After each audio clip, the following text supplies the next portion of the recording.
All right. I'm Dave Szyplinski. I'm the Executive Director for Molly's Fun Fighting Lupus. We are a Portland-based nonprofit that was started about 7 years ago.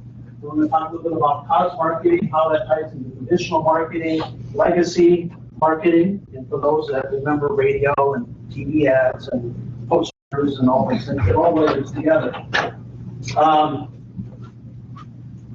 We're a young organization, and yet the reach that we have accomplished in the last 2.5 years, a lot of people think is unattainable for very little money. We talked about posting and boosting. We've never boosted a post. We've had several that have gone out to 1.8 million people in the last 3 months. But some of that is all done to the hard work. And so one of the takeaways, we'll start out right away, you really need to have a plan. And what I mean by a plan, we're already working on 2016. We have laid out every post that's in the system right now through April. We have laid out all of our marketing plans through 2015 and begin backing the message back into place. And as we work through those pieces, we added all the layers of legacy media to drive the results that we want on social media, to drive the end result of what we want to happen when we have the ask, when we cause marketing piece of it. One of the things that also helps and makes me a suggestion for those that have nonprofits or companies that have the traditional profit side, and quite honestly, both are making profits, we're just spending it differently. 3 years ago when I came on board at Molly's Fund, we put together a marketing and development committee. And Mike is here filling in for Carrie, who was in the hospital yesterday with a global virus. So we're gonna do the best here to kind of make some of the questions go through. But by having a marketing development committee, we have 12 people to 14 different people that sit on it. And that includes all the traditional media. So we have our web development project, we have our radio sponsors, we have our billboard sponsors, we have our bus tail people on there. Everyone that interacts with us in any form sits on that committee and we meet once a month. We layer every single piece of the puzzle together. Because at the end of the day, we all grab our smartphones and we either texting, Facebooking, reposting, or connecting in some way. But during that day, you might have been seeing the ad or the bus tail, or you heard the radio ad. And so everything has to be measured and put together. So we're going to go through some numbers. So Mike, if you want to click here, well, we have a different font. So what we need to have you do, there's 2 different color fonts on there. One that says, use today. That's my mistake, we're not. This one? That's the one. Perfect. We have found when you go back and brand, it's probably best to pick a font that's on everyone's computer. So we have a backup font. Try that, Michael. Okay. Perfect. So we're here to educate, support, advocate, and collaborate. That's what we do as we outreach. And then we find partners that we want to work with when we do cause marketing. And we always ask, and I'm sure all of you have the same favorite radio station, WIFM. What's in it for me? Right? Either you as the organization, or you as the listener, or you as the person that's texting, and we talked about any of these organizations, what's in it for me as the end user? So we need to really identify what's in it for them, or what's in it for us. And that's what we're doing here. And so we're looking to support local support groups, online support groups, social media, blogs, patients, and then virtual opportunities. Anytime we can have the opportunity to wrap people together with it. We've reached out in the last year, because we're just a Northwest-based organization. We now have local support groups in Portland, Star Valley, Louisville, Nashville, and then you can see the greens that are upcoming, and then we have some interested ones. In addition to that, we have followers in Guam, Great Britain, Australia, and quite honestly, I might as well just say 192 countries based here in the last year and a half that we've outreached to. In fact, we got emails yesterday from folks in the Philippines, folks in Dubai, Africa. It's really quite amazing. 3 years ago, we had a website that was pretty good. We then invested into a website and brought it up to what I consider a very interactive website. And what I mean by that, Carrie and her assistant is in the website all day long. We made the commitment to actually have a full-time person. That's all they do. We launched the site 2 years ago, and we now average about 75,000 views a month. So we click ahead. 64,000 individual people that come back consistently, and then we have the rest that are newcomers as we go through the site. So here's some of the fun numbers to look at. It really gets to be mind-boggling for us that come through some traditional media. We currently have 30,735. We average about 750 new likes every month. Engaged users, monthly engaged users, 1.3 million. Total reached 23. So this goes back to your impression question. Facebook is hard work. We as an organization have determined that we will answer every single question or post that goes to our site. There are some days there's 200 to 300 posts on one item.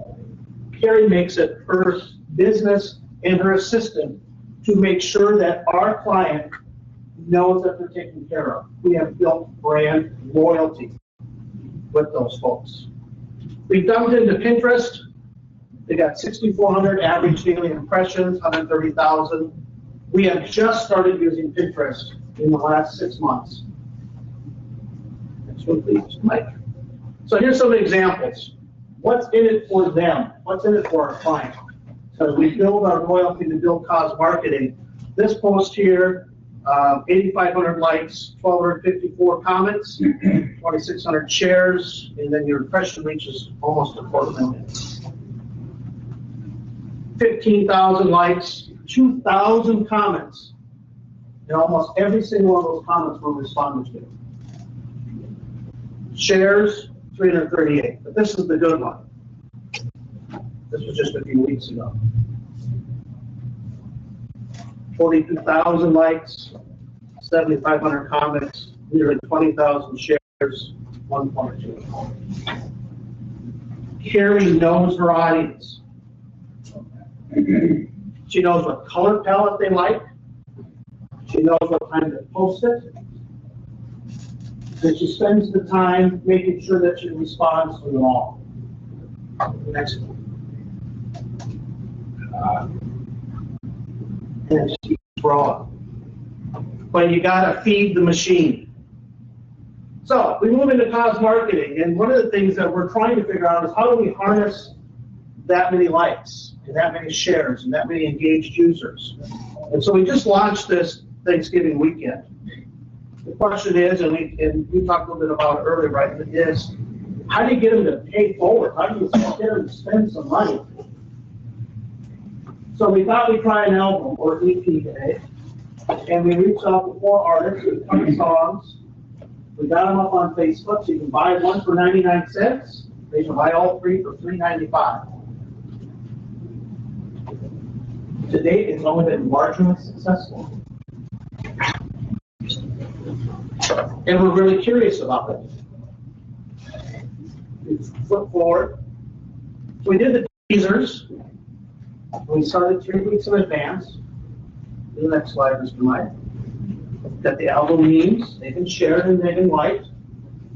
This one. Now we're looking at the next piece of the puzzle, the digital ad, because this has really been a test for us. We've invested a lot of time and energy into those folks. And what's in it for them is what we're still trying to identify. The suggested marketing budget that our digital consultant has suggested is $10,000 a month. Now, for those that are in the nonprofit world, I'm not sure, do any of you take the grant from Google? Does anyone know what the Google ad grant is? Google's very generous. They give you $10,000 a month if you're a nonprofit that you can spend on what I call second-tier words, key AdWords. We've allocated $5,000 a month of that budget to try that. So I'm being honest, I'm sitting here wanting to know, should I spend $10,000 to pay Mark to help us sell some EPs? So we're a couple weeks into it, I think we've only sold about $1,000 worth. It's really quite fascinating to watch that piece of it. Now, I can spin that completely on the other side to talk about other parts of the cause marketing that we have done with other partners. We talk about tagging memes and logos and different pieces of it. That's been hugely successful for us. And we look at how we tie that into a whole ad campaign where we'll have a blog and we'll have radio, and then if you drive traffic to the site, we can monitor that. We do an ad campaign right now on the radio on King and 4 different stations at iHeartRadio. We do it every Wednesday. We can go to our website and we can see the bump every single Wednesday for 1 year. It is fascinating to watch that piece of it. So there's different layers of the cause marketing side of it. You always have to assess and be ready to make changes. So we're about 9 days into this, and what is a test for us. You're going to find a pretty straight shooter. I always throw out all the things that are going on with it. My goal was to sell $50,000 by May. $1,000 a week, I'm only going to make half my goal. So now the question is, do I pay Mark some money to make it work, or do I do my own digital ad campaign and I serve them on the site very targeted and redirected? So I don't know yet. I'm trying to decide. So Mike sits as co-chair on our marketing committee. And that'll be one of our challenges. We always ask our partners, we always ask them to keep making a difference. So, okay, a couple of takeaways. You gotta have a plan. And I know it's really hard. Over the years, as I've been the turnaround guy, this is the first time I've been the guy that gets to be the guy that gets to all the planning and how to fix things. You gotta bite the bullet. You gotta put that stake way out. If you wanna do it 6 months, you wanna do it 12 months, you wanna do it 18 months, put the stick out there and work backwards. And I will tell you right now, you're gonna sacrifice something right now to get on a plan. But you gotta have a plan. Every blog, everything we do is timed and it matches. That's why we reached 1.6 million people on post. You gotta have a plan. Know what your favorite station is. But you better know what your customer's favorite station is. Because Carrie will tell you, we got posts that suck. They don't go nowhere. And she'll tell you right up front, she'll say, that one's dead in the water. But we want to try it and experiment with it. So know your audience. Yes? So the EP that you're doing, like, maybe I recognize Michelle Williams? Yes. So you say that you're getting a big bump from radio. Are your artists the same type of music? Like, is it communicating with each other? No, 2 different things. We just started a new campaign. Trey Renee did the ads, just kind of like Google last night. I got the 30-second pre-roll, I got the 15, I got the 7. So that'll be out on channel. Yeah. So we're going to try that piece next. And something I talked about earlier, we check everything. And we try to make sure that we watch it long enough so we can see the results. The problem is, and I'll be honest, that was one of the things that we looked at the album, that piece of it. You think it's easy to get A-listers. It's not. And it's not even the artist. You gotta find the person that owns the song. And then you work your way backwards.